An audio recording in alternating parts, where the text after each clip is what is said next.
आज Doubtnut app download करें। Doubtnut पर अपने सभी गणित, रसायन विज्ञान, भौतिक विज्ञान और जीव विज्ञान के डाउट्स का करो सफाया। बस प्रश्न की फोटो खींचो, एक ही प्रश्न को क्रॉप करो और तुरंत वीडियो सोल्यूशन पाओ। अभी डाउनलोड करें। तो दोस्तों, प्रश्न दिया हुआ है कि किन कारणों से ओजोन के परत क्षीण होते जा रहे हैं। मतलब ओजोन के परत नुकसान होता जा रहा है और ओजोन परत के क्षीण होने से जनजीवन कैसे प्रभावित होता है। तो हमें यहाँ पर दो प्रश्नों का उत्तर देना है। सबसे पहले बताना है कि जो ओजोन का परत है वो क्षीण क्यों हो रहा है, क्यों नुकसान हो रहा है, और उससे जो जनजीवन है, सामान्य जीवन है, वो कैसे प्रभावित होता है। तो हमें इस बारे में बताना है। तो सबसे पहले ओजोन परत क्या होती है। ओजोन परत होती है आपके जो पृथ्वी होती है, आपके ये पृथ्वी का जो समताप मंडल है पृथ्वी। तो सबसे पहले हम जानेंगे कि जो ओजोन परत है, ओजोन परत क्या है। ओजोन परत है जो पृथ्वी का समताप मंडल है, उस पर की पृथ्वी को जो एक ओजोन नामक गैस है उसने कंबल की तरह ओढ़ रखा है। ये आपके ओजोन परत है जिसने पृथ्वी को कंबल की तरह ओढ़ रखा है समताप मंडल में। जैसे कि मान लीजिए ये आपके पृथ्वी है और इसको क्या है, आपके एक गैस है ओजोन गैस, इसने क्या आपके कंबल की तरह ओढ़ रखा है। कंबल जैसे किसी चीज़ को ओढ़ लेता है, ऐसे ओढ़ रखा है। जैसे आप मान सकते हैं कुछ इस तरीके से ओढ़ रखा है, इसे कंबल की तरह ओढ़ रखा है इसको। जैसे कि ऐसे कंबल की तरह ओढ़ रखा है, यहाँ पर ओजोन गैस ने इसे कंबल की तरह ओढ़ रखा है। तो ये आपके ओजोन गैस हो जाएगी। तो यहाँ पर ये आपकी, यहाँ पर जो आपको नीली नीली परत दिख रही है वो आपके ओजोन की परत है। और ओजोन परत का जो क्षय होने का सबसे मुख्य कारण होता है वो होता है आपके क्लोरोफ्लोरोकार्बन। क्लोरोफ्लोरोकार्बन होते हैं CFCS, इनको आप क्लोरोफ्लोरोकार्बन कहते हैं। और ये क्लोरोफ्लोरोकार्बन ही ओजोन की परत के क्षय होने का मुख्य कारण है। अब क्लोरोफ्लोरोकार्बन कौन कौन सी चीज़ों से उत्सर्जित होते हैं हमें ये देखना होगा। सबसे पहला तो आता है आपके जो आप रेफ्रिजरेटर रहता है, जो आपका रेफ्रिजरेटर रहता है उसमें एक गैस भरी रहती है, वो गैस होती है, उसमें क्लोरोफ्लोरोकार्बन पाए जाते हैं। रेफ्रिजरेटर के उपयोग से ओजोन परत क्षीण हो रही है। और ओजोन परत क्षीण कैसे होती है, आपके क्लोरोफ्लोरोकार्बन से क्षीण होती है। रेफ्रिजरेटर के उपयोग से होती है। सेकंड रहता है आपका जो ऊपरी वायुमंडल रहता है, उसमें यदि आप जेट वायुयान उड़ाते हैं तो ऊपरी वायुमंडल में जेट वायुयान के उड़ाने से क्लोरोफ्लोरोकार्बन और कुछ अन्य गैसें उत्सर्जित होती हैं जो ओजोन परत को नुकसान करती हैं ऊपरी वायुमंडल में जेट वायुयान उड़ाने से।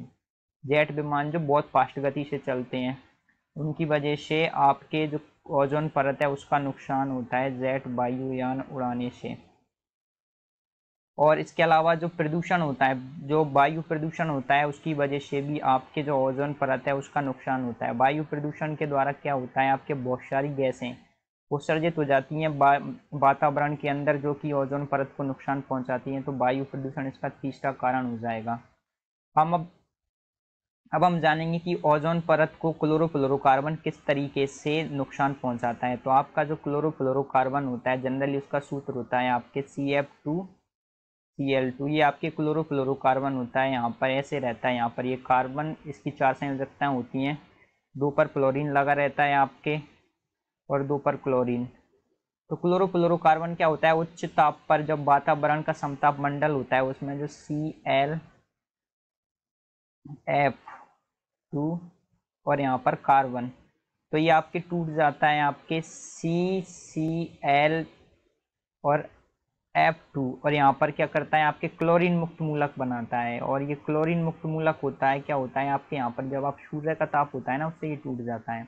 और क्लोरीन मुक्त मूलक बहुत ही अधिक सक्रिय होता है, मतलब कि ये अस्थायी होता है और किसी भी तत्व से रिएक्शन करना चाहता है। और ये ओजोन होती है जो ऊपरी वायुमंडल में उपस्थित होती है उससे रिएक्शन करके बनाता है आपके। तो आपके जो CCl2 और F2, CCl2F2 होता है वो आपके टूट जाता है CClF2 और क्लोरीन मुक्त मूलक में, यहाँ पर टूट जाता है। और ये जो क्लोरीन मुक्त मूलक होता है वो आपके ओजोन से रिएक्शन करने के बाद में बनाता है आपके ClO और साथ में बना देता है ये ऑक्सीजन गैस। तो यहाँ पर आप देखेंगे जो ओजोन है, ओजोन टूट करके ऑक्सीजन में बदल गई है, तो ये ओजोन का क्षय हो गया।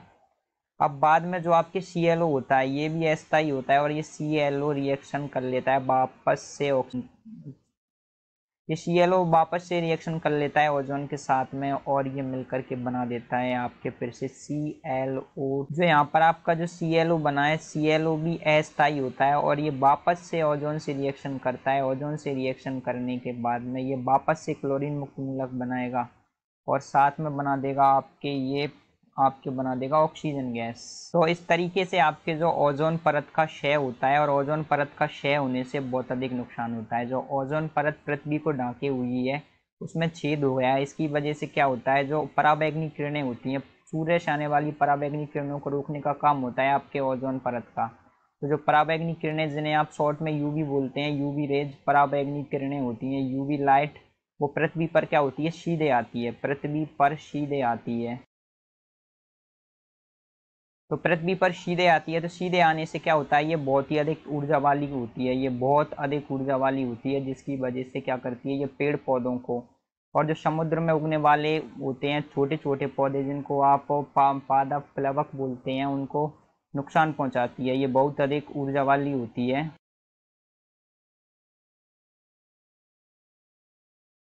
तीसरा क्या है, ये पेड़ पौधों और जो समुद्र में उगते हैं पादप प्लवक, जिनको कि समुद्री जीव जंतु खाते हैं, उनको नुकसान पहुंचाती है, मतलब उनको नष्ट कर देती है। पेड़ पौधों और पादप प्लवकों को नुकसान पहुंचाती है। पादप प्लवक स्पेशली समुद्र में पाए जाते हैं, जिनको छोटे छोटे जीव जंतु खाते हैं और इसी की वजह से जो समुद्री लाइफ रहती है वो जीवित रहती है। तो पादप प्लवकों को नुकसान पहुँचाती है। यदि ये नहीं रहेंगे तो समुद्र का जो समुद्री जीवन है वो खतरे में पड़ सकता है। तो पादप प्लवकों को नुकसान पहुंचाती है। आप सोच सकते हैं कि ये कितनी खतरनाक रहती हैं यूवी किरणें यदि डायरेक्ट पृथ्वी पर पहुंचती हैं। ये तो हो गया पेड़ पौधों को नुकसान। इसके अलावा ये जीवों को नुकसान ऐसे पहुंचाती है कि भाई ये बहुत ही ऊर्जा वाली होती है, तो जब ये जीवों की त्वचा पर पड़ती है तो इसकी वजह से आपके त्वचा कैंसर, त्वचा संबंधी रोग, हृदय संबंधी रोग और फेफड़ों संबंधी रोग होते हैं। त्वचा कैंसर, हृदय के रोग और फेफड़ों के रोग इससे बढ़ते हैं यदि ये डायरेक्ट पृथ्वी पर यूवी किरणें पहुंचती हैं। हृदय के रोग और फेफड़ों के रोग यहाँ इससे बढ़ने लगते हैं। और यूवी किरणें डायरेक्ट पृथ्वी पर पहुंचती हैं, इसकी वजह से क्या होता है, आपका तापमान है पृथ्वी का, वो ग्लोबल वार्मिंग का कारण बनती है। तापमान बढ़ता है एकाएक, पृथ्वी का तापमान बढ़ता है, जिसकी वजह से जो मौसम होता है, आप मौसम में जो असामान्य उतार चढ़ाव आते हैं आपके, वो इसी की वजह से आते हैं। मौसम में असामान्य उतार चढ़ाव, जैसे कि आपको बहुत ही सर्दी लग रही है सर्दियों में, लेकिन एकाएक से बहुत तेज़ धूप पड़ने लग जाए और तापमान बहुत ज़्यादा अधिक हो जाए, तो ये मुख्य कारण होता है आपके, क्या होता है, ये कारण होता है आपके जो यूवी किरणें होती हैं उनकी वजह से आपके होता है बेमौसम बारिश कराना। इसी का कारण होता है बेमौसम बारिश कराना, और जो मौसम होता है उसको पूरा बदल देना। ये आपके यूवी किरणों का ही काम होता है, क्योंकि ओजोन परत क्षय हो जाती है। इसकी वजह से जो सामान्य जीवन है वो अस्त व्यस्त हो जाता है। तो हमें ओजोन परत को क्षय होने से बचाना चाहिए। उम्मीद है आपको ये उत्तर समझ में आया होगा। Thank you. कक्षा 6 से 12वीं से लेकर नीट, IIT, JEE वो एडवांस के लेवल तक 1 करोड़ से ज्यादा छात्रों का भरोसा। आज ही डाउनलोड करें डाउटनेट ऐप या व्हाट्सएप करें अपने सारे डाउट्स 8400 400 400 पर।